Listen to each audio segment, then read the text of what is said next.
কলকাতায় বৃষ্টির জল জমে গেলে উত্তরপ্রদেশকে বিহারকে দোষ দেন মমতা ব্যানার্জি।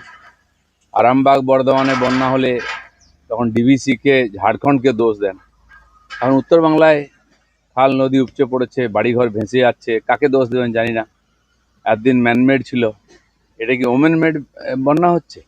হাহাকার, সমস্ত খাল বুঝে যাচ্ছে, বাড়িঘর করে লোকে বসে যাচ্ছে, পরিষ্কার করা হয় না। উনি ভেবেছেন হয়তো পশ্চিমবাংলায় বৃষ্টি হবে না, যেই বৃষ্টি হয়েছে এবারে ভয়ঙ্কর পরিস্থিতি। আর উনি এখানে ঢাক বাজাচ্ছেন, কার্নিভেল করছেন, নাচ গান হচ্ছে, উত্তরবাংলার লোক ভেসে যাচ্ছে, বাংলাদেশে চলে যাচ্ছে। আর এখানে গানের বন্যা বইছে, আনন্দের বন্যা বইছে। উত্তরবাংলার লোক এই জন্যই বললে যে আমাদেরকে কেউ দেখে না, সরকার দেখে না, তাদের মনের যে অভিমান। এখন তো গিয়ে আর কি হবে, ছবি তোলা ছাড়া? যা হওয়ার তো হয়ে গেছে, ভেসে গেছে মানুষ। কত মানুষ ভেসে গেছে সেটা এখনো খবর নেই। 2-3 বছর আগে আমরা দেখেছিলাম ঠিক এই সময় বিসর্জনের সময় এরকম দুর্ঘটনা ঘটেছিল।